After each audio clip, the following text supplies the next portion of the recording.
கணேஷ்குமார், இப்போ எல்லாருடைய பார்வையும் உங்களை நோக்கி, பாமகவை நோக்கி மாறி இருக்கிறது. என்ன முடிவு எடுக்க போகிறாங்க அப்படின்னா, கடந்த காலங்களில் டாக்டர் ராமதாஸ் தான் முதல்ல அறிவிப்பார், கூட்டணி முடிவுகளை எடுப்பார். இந்த முறை ஒரு காலதாமதம் இருக்கா, இல்லை நின்று நிதானமாக யோசிக்கக்கூடிய ஒரு சூழல் இருக்கா? நிச்சயமா நின்று நிதானமாக யோசிக்கக்கூடிய சூழ்நிலை நிலவுகின்ற காரணத்தினால்தான் எங்களுடைய வலுவை பலத்தை வைத்து தேர்தல் கூட்டணி பேச்சுவார்த்தையை நடத்திக்கிட்டு இருக்கிறோம். நாங்க இது பத்தின விவரங்கள் எங்களுடைய தலைவர் சொன்ன மாதிரி மிக விரைவில் இன்னும் ஒரு 3 நாட்கள்ல வெளியில தெரிவதற்கான வாய்ப்புகள் இருக்கும் என்றதுதான் ஒரு பார்வை. இப்போ இருக்கக்கூடிய கலாச்சூழல் எப்படி பார்க்குறீங்க? இப்போ அதிமுக உங்களோடு வருவதற்கான விருப்பத்தை வெளிப்படையாகவே பல முறை சொல்கிறாங்க, பிஜேபியும் வைக்கிறாங்க. அப்போ இன்னும் ஒரு இதில் என்ன நிலைப்பாட்டை எடுப்பது என்பதில் தயக்கம் இருக்குதா, அல்லது மற்ற கலாச்சூழல் மாறட்டும் அதற்கேற்ற வகையில் நம்ம வியூகம் வகுப்போம், அப்படி ஒரு பார்வை இருக்கா? அப்படி இல்லை. எங்களை பொறுத்தவரை பார்த்தீங்கன்னா, சூழ்நிலை எதுவாக இருந்தாலும் எங்களுடைய பலத்தை அதிகப்படுத்துவதற்கான வழியும் சாத்தியக்கூறுகளும் எந்த பகுதியில் இருக்கோ அதை நோக்கி தான் எங்களுடைய பயணம் இருக்கும். அது பிஜேபியாக இருக்கட்டும், திமுக இருக்கட்டும், அதிமுக கூட இருக்கட்டும். எந்த சூழ்நிலை எப்படி மாறினாலும் அந்த சூழ்நிலை எங்களுக்கு சாதகமாக எது அமைகிறதோ அந்த சூழ்நிலைக்கு ஏற்றது போல் தான் எங்களுடைய தேர்தல் கூட்டணி அமையும். இதை பொறுத்துதான் எங்களுடைய யுகம். இதுதான் நாங்கள் தொடர்ந்து பண்ணிக்கிட்டு வரோம். ஒரு சில காலகட்டத்தில் அது ஃபெயிலியர் ஆகிருக்கலாம். இப்போ இருக்கிறத நிதானமாக நாங்கள் முடிவெடுத்து வரக்கூடிய சூழ்நிலையை நாங்கள் பார்த்துக்கிட்டு தான் இருக்கோம். ஏன்னா தொடர்ச்சியாக 5% சொல்லுவீங்க. குறிப்பிட்ட தொகுதிகளில் நாங்கள் 15% 20% வாக்குகள் கூட வைத்துக்கிட்டு இருக்கிறோம், நிரூபிச்சுக்கிட்டு இருக்கிறோம். எங்களுடைய அடுத்த கட்டத்துக்கு நாங்கள் செல்ல வேண்டும் என்று சொன்னால் எங்களுடைய அதிகமான தொகுதிகளில் நாங்கள் போட்டியிடுவதற்கான வாய்ப்புகளையும், வெற்றி வாய்ப்பு இருக்கக்கூடிய தொகுதிகளை கேட்டு பெறுவதற்கான வாய்ப்பும் சூழலும் எங்கே அமைகிறதோ அதை பொறுத்து தான் எங்களுடைய கூட்டணி இப்போ அதிமுக தமிழ்நாடு பாஜகவில் முக்கியமான சிலர் அப்படின்னு எல்லாருமே என்னன்னா இந்த தேர்தலை மட்டும் பார்க்காம 24 மட்டும் பார்க்கல, 26க்கும் சேர்த்து தான் இதை யோசிக்கிறாங்க. அதில் தான் இங்கே வியூகங்கள் மாறுதுன்றாங்க. அப்படி ஒருவேளை பாட்டாளி மக்கள் கட்சியும் 2026 மனதில் வைத்துக்கொண்டு இந்த முடிவுகள் எடுக்கணுங்கிறதுனால இந்த தயக்கம் இருக்கா? ஏன்னா 96, 98, 99, 2004 எல்லா தேர்தல்கள்லையும் முதல்ல கூட்டணியை முடிவு செஞ்சது பாமகவாக இருக்கும். இந்த முறை அதில் ரொம்ப ஒரு தாமதம் இருக்கு அப்படின்னா இதை 26க்கும் சேர்த்து யோசிக்கிறீங்களா? நிச்சயமா. இதை நாங்க இன்னைக்கு சொல்லலையே, நாங்க ஆரம்பத்துல இருந்தே சொல்லிட்டு இருக்கிறோமே. இன்னைக்கு எல்லா தேர்தல் கூட்டணி பேசுற போது சொல்றாங்க, நாங்க கூட்டணி எல்லாம் பேச ஆரம்பிக்கிறதுக்கு முன்னாடி மருத்துவர் அன்புமணி ராமதாஸ் தலைவரா பொறுப்பேற்ற உடனே கேட்ட கேள்விக்கு அதான பதில். எங்களுடைய நோக்கம் எல்லாம் 2026 பாமக தலைமையிலான ஒரு வெற்றி கூட்டணியை அமைப்பதற்கு இந்த 2000 ஏற்றது போல யூகத்தை தான் நாங்க இந்த 2024 நாங்க அமைப்போம் சொன்னதுதான் அதனுடைய காரணம். அதுதான் நாங்க இன்னைக்கும் பண்ணிக்கிட்டு இருக்கோம். இது நாங்க இன்னைக்கு நேற்று சொல்லல, நாங்க வெளிப்படையா சொல்லிட்டு தான் அதை செய்யறோம். இன்னும் மறைச்சு பண்றதுக்கான வேலைகள்லாம் இல்லை. இப்ப 2 கூட்டணிகள்ல நமக்கான வாய்ப்பு இருக்கு, அழைப்பு இருக்குன்னா எதை தேர்ந்தெடுப்பதுங்கிறதுல இன்னமும் ஒரு குழப்பம் நீடிக்கிறதா பாமகவுக்கு? யாரோடு சேர்ந்தால் இல்ல உங்க இது எல்லா கட்சிகளுக்கும் இருக்கக்கூடிய வாய்ப்பு, உரிமை, வியூகத்தை வகுக்கிறது எல்லா கட்சிகளும் இருக்கும். அப்படி இப்ப பாஜகவுக்கு ஒரு வியூகம் இருக்கும், அதிமுகவுக்கு ஒரு வியூகம் இருக்கு, எதிரில் இருக்க திமுக கூட்டணிக்கு ஒரு வியூகம் இருக்கிறதுனா பாமக இந்த வியூகங்கள்ல இன்னும் ஒரு முடிவெடுக்க முடியாத குழப்பம் இருக்கா? அதிமுக பெஸ்டா, பிஜேபி பெஸ்டான்றதுல குழப்பம் இருக்கா, அல்லது ராஜ்யசபா மாதிரியான தகவல்கள் வர்றதுனால அதுவும் சேர்த்து இதுல பேசப்பட வேண்டியதா இருக்கா? இல்லப்பா, இப்ப அதிமுகவுக்கு ஒரு வியூகம் இருக்கு, பிஜேபிக்கு ஒரு வியூகம் இருக்கும்போது பாமகவுக்கும் ஒரு வியூகம் இருக்கும் இல்ல? மறுக்கவே பாமகவுடைய வியூகத்தையும் சேர்த்துதான். இப்ப என்ன ரெண்டு கட்சின்னு சொல்றீங்க? தேர்தல்ல எல்லாமே நடக்கும். ஒரு நிமிஷத்துல எது வேணாலும் நடப்பதற்கான வாய்ப்பு இருக்கு. இன்னும் எந்த கூட்டணியும் முடிவாகி விடவில்லை. இன்னும் எல்லா கூட்டணியும் இழுபறி இருந்துகிட்டு தான் இருக்கு, எல்லா சூழ்நிலையும் இருந்துகிட்டு தான் இருக்கு.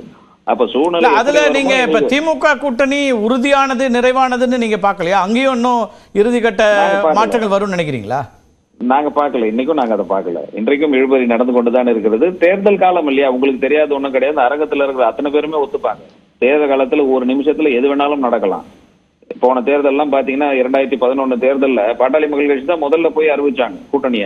கடைசி நிமிஷம் வரைக்கும் தேமுதிக பேச்சுவார்த்தை இழுபறியில தான் இருந்துச்சு. கலைஞர் எதிர்பார்த்துக்கிட்டே இருந்தாரு, பழம் நறுவி பாலில் விழும் என்றெல்லாம் சொன்னார்கள். ஆனா கடைசி நேரத்துல என்ன ஆச்சு, எல்லாம் திமுக போவாங்கன்னு எதிர்பார்த்த நேரத்துல அதிமுக போய் கூட்டணி வச்சாங்க.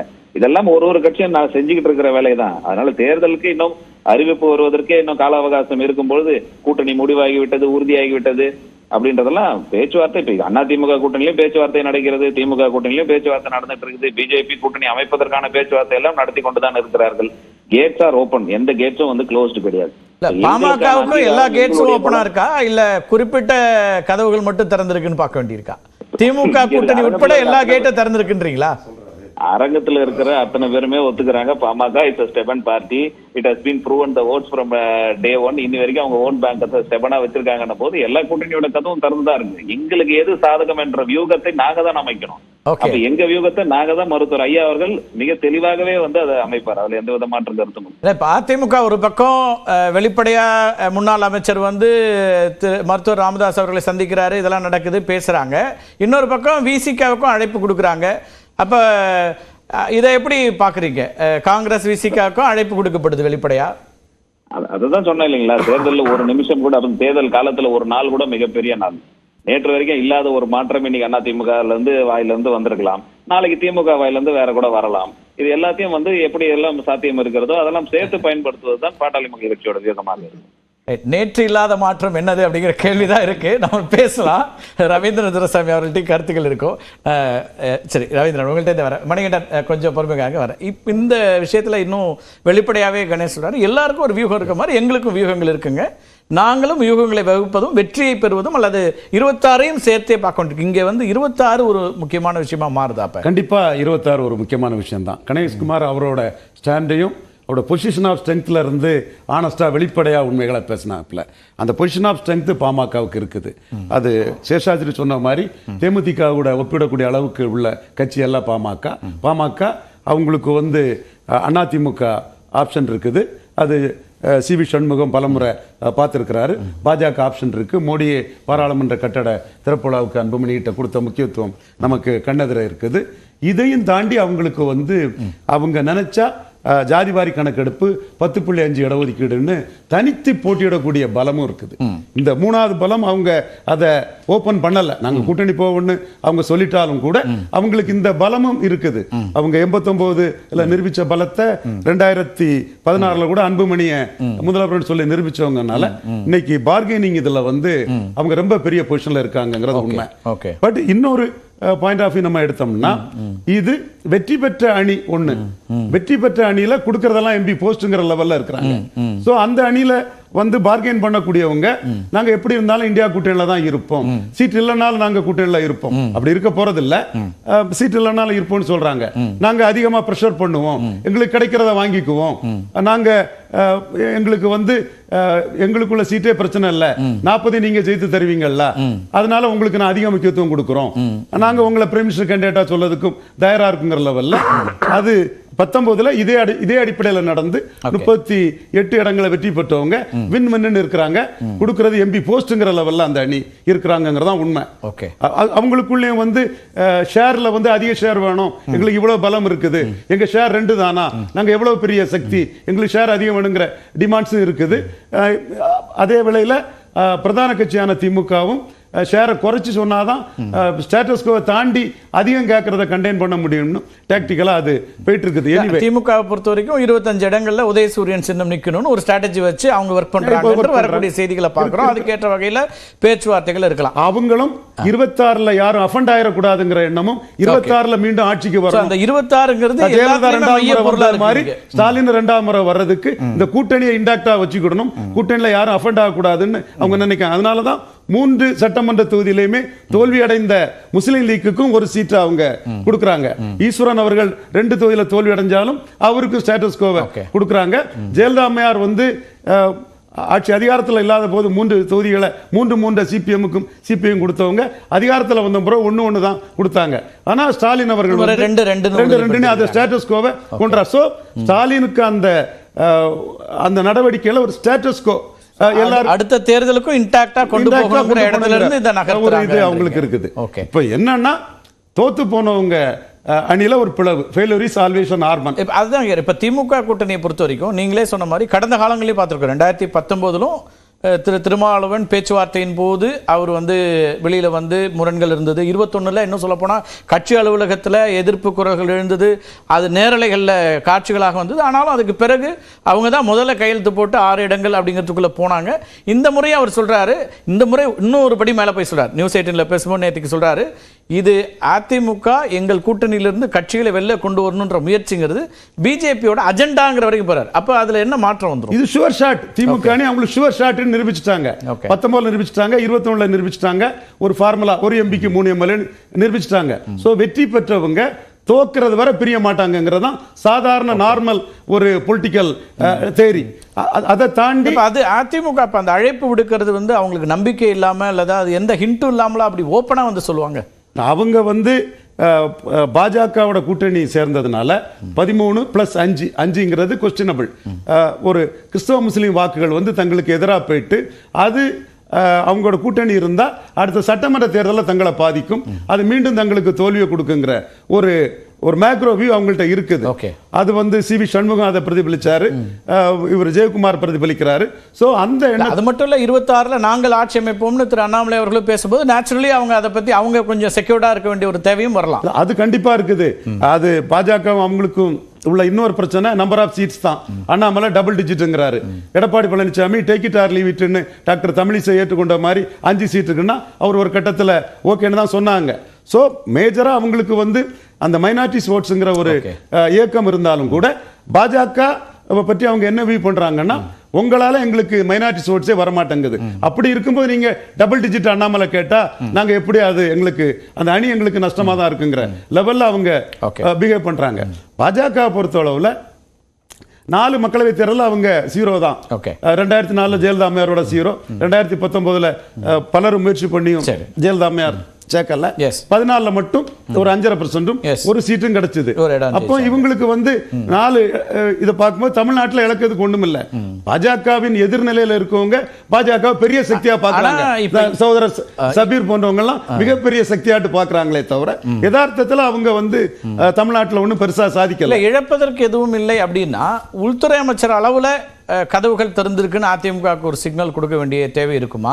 இன்றைக்கும் பிரதமர் இங்க வந்து செல்லும் போதெல்லாம் இன்னைக்கும் வந்து அதிமுக பற்றின எந்த விமர்சனமும் வைக்கல. ஏன்னா அதுக்கு முன்னாடி திராவிட கட்சிகள், திராவிட ஆட்சிகள் அப்படிங்கிற விமர்சனம் தான் இருந்துச்சு. உண்மை. அவங்க பிரதான எதிரியான காங்கிரஸ் திமுகவோட இணைஞ்சு 8 சீட்டு 9 சீட்டு பெறும்போதும் அந்த கட்சியை வழிநடத்தக்கூடிய சோனியா அம்மையார் தன்னோட கட்சி நிகழ்ச்சி கூட போகாதவங்க திமுக கட்சிக்கு மகளிர் அணி கூட்டத்துக்கு வந்து இங்க செயல்படும் போதும் பாரத் ஜோடா யாத்ரா போன்ற நிகழ்வுக்கு வந்து மற்ற மாநிலத்தை சேர்ந்த முக்கிய தலைவர்கள் போகாத போது ஸ்டாலின் போகும்போது அவங்க இன்டாக்டா இருக்கதா தான் பாஜக பாக்குறாங்க. ஸ்டாலினால காங்கிரஸ் பலனடைவதான் பாஜக பாக்குறாங்க. அப்போ இது ஏதாவது ஒரு அதிசயம் நடந்தாவது ஒரு அர்த்தமேட்டிக்கை உருவாக்கிட்டோம்னா ஒரு திமுக எதிர்ப்பு இருக்காதா, மோடி பிரதமர் வராதா? அப்போ அர்த்தமேட்டிக்கலி கொஞ்சம் ஸ்ட்ராங் ஆகுமேங்கிற எண்ணம் இந்த குழப்பம் வரும் சார். அர்த்தமேட்டிக்கலி வெற்றி பெறணும்ன்ற எண்ணத்தில் தேசிய தலைமை இருக்குன்னா மாநில தலைவருக்கு இந்த இதை கொடுக்க மாட்டாங்களா, அந்த ஸ்பேஸ்? அவர் தானே முடிவெடுக்கிறார் இல்லையா? அவர் எப்படி பார்க்க வேண்டியிருக்கு? அவரும் தெளிவா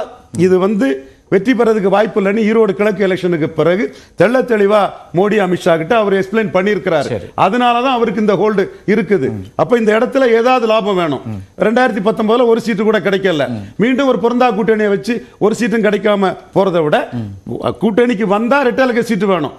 அந்த சீட்டும் அவங்க பாஜக பாயிண்ட் ஆஃப் வியூல ரெட்டலுக்கு சீட்டு. பட் எல்முருகன் போன்றவங்க 9 சீட்டு கிடைச்சாலும் போதுங்கிற ஒரு கருத்தையும் சொன்னாங்க. அது இண்டிகேஷன் அதுதான். எல்முருகன், வானதி சீனிவாசன், நயினார் போன்றவங்களுக்கெல்லாம் இந்த அண்ணாமலை பற்றி அவங்க சொல்லியிருக்கலாம். அக்கறையோட கட்சி வெற்றி பெற வேண்டுமே, வின்னபிலிட்டி தானே முக்கிய தேர்தல் களத்துல. சான்ஸ் தனிச்சு போறதோட இதுல வந்து வாய்ப்பு அதிகங்கிற அளவுல இருக்கிறாங்க.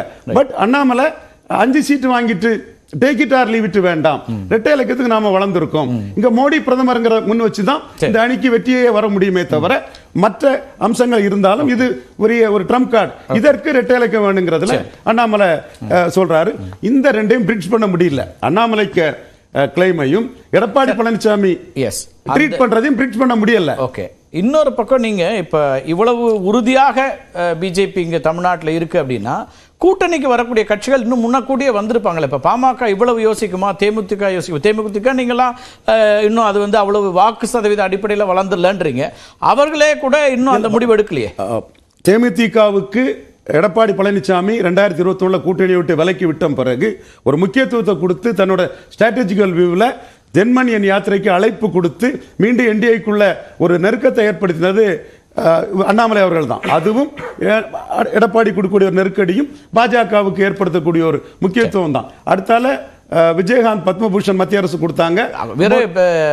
கட்டுரையெல்லாம் எழுதினாரு, அதுல அவரோட டேட்டாவை நான் ஒத்துக்கிறேன், 0.46 தான் இஸ் கரெக்ட். ஆனா ஒரு குட்வில் மோடிக்கு இருக்கு, அது நமக்கு ஓட்டா வரும். 2 முறை தேமுதிக மோடியை பிரதமராட்டு 14 சொன்னாங்க, 19 சொன்னாங்க. சோ அவர் மேல குட்வில் உள்ள ஓட்டு வருங்கிற எதிர்பார்ப்பும் அவங்களுக்கு இருக்குது. பட் தேமுதிக வந்து தங்களுக்கு பெரிய கட்சியான அதிமுக அலையன்ஸ் பெட்டர்னு அவங்க போறாங்க. அவங்க சாய்ஸ் வந்து பாஜக. அப்ப நேச்சுரலா அதிமுக தானே இங்க வலுவா இருக்குன்னு வந்துருது. ஒரு கட்சி தேர்தல் காலத்துல வரக்கூடிய கட்சிகள் வெற்றி கணக்கு போடுவாங்கன்னா யாரோட சேர்ந்தா வெற்றி வரும்னு நினைக்கிறாங்கன்னா அப்ப அந்த இடத்துல அவங்க தானே பெரிய ஆளு. வெற்றி வருங்கிறதான் கேள்விக்குறி. தோத்த அணி அது தோத்து போன கட்சியில் உள்ள பிளவு, தோத்த அணியில் உள்ள பிளவு. அவங்க வெற்றியை காட்டினாதான் வெற்றின்னு சொல்ல முடியும். வெற்றின்னு அவர் விஷ்ஃபுல் திங்கிங்ல சொல்லலாம், வெற்றிங்கிறது கேள்விக்குறி தான். இங்க அவங்க சொல்றது திரு எடப்பாடி பழனிசாமி அவர்களுடைய கருத்தை மட்டுமே சொல்லல, திரு ஜெயக்குமார் பேசுறது சொல்ல, KP முனுசாமி அவர்கள் சொல்ல, விஜயகாந்த் அவருடைய கட்சி, பிரேமலதா அவருடைய சாய்ஸ் அல்லது டாக்டர் ராமதாஸ் அவருடைய சாய்ஸ் அப்படின்னு இருக்கு. ராமதாஸ் சாய்ஸ் தான் டிஃபரெண்டா இருக்கும். தேமுதிக பொறுத்தவரை இன்னும் முடிவெடுக்கல பாஜக. அவர் ஏன்னா தொடர்ச்சியா அவங்க சொல்லிட்டு இருந்தது தேசிய அளவில் நாங்க பிஜேபியோட இருக்கிறோம் தான் தொடர்ச்சியா சொல்லிட்டு இருந்தாங்க. ஆனால் இப்ப அப்படியான ஒரு இடம் வரும்போது அவங்க வரல. இப்ப ரியல் பார்கெனிங் பவர் பாமகவுக்கு இருக்கிறதுனால, பாமக பிடி கொடுக்கிறதுனால, ரொம்ப ஹார்ட் பார்கெனிங் பண்றதுனால, டாக்டர் ராமதாஸ் ரொம்ப டஃபா இருக்கனால தான் இவங்க பாமகவை வழிக்கு கொண்டு வரதுக்கு தேமுதிக கிட்ட போனாங்க.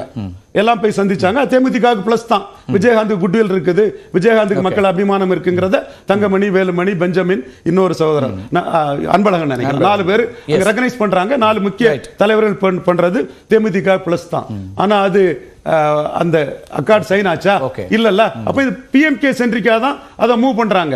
பிஎம்கே அதை வந்து இக்னோர் பண்றாங்க. எங்களை மீறி இது பெய்டாது, நாங்க தான் அங்க முடிவு பண்ணுவோம். வட தமிழகத்துல 2வது இடத்தை முடிவு பண்றாங்க நிக்கறாங்க. கணேஷ் என்ன சொல்றாருன்னா எந்த டோருமே க்ளோஸ் இல்லங்க. பிஎம்கே பொறுத்த வரைக்கும் பிஎம்கேவுக்கு இருக்கக்கூடிய வாக்கு சதவீதத்தினால எல்லா டோருமே ஓபனா தான் இருக்கு, நாங்க தான் முடிவு பண்ணுங்க. இதுல வந்து கிருஷ்ணசாமியை ஃபிக்ஸ் பண்றதுக்கும் இந்த பாமக விஷயம் சம்பந்தம் இல்ல. கணேஷ் சொல்றது அவரோட எதிர்பார்ப்பு. என்னோட கணக்கு திருமாவளவன் பெனிஃபிஷியபிள் அலை தான் பிஎம்கே. அத ஸ்டாலின் வந்து கலைஞர் மாதிரி இல்ல, தெளிவா இருக்கிறாரு. சோ அதுல வந்து டாக்டர் ராமதாஸ் ஒரு முக்கிய தலைவர், மண்ணுக்கு மக்களுக்காக போராடுகிற மரியாதை தான் திமுக கிடைக்குமே தவிர வின்னிங் திருமாவளவனுக்கு தான் அலையன்ஸ் வாய்ப்பாங்க.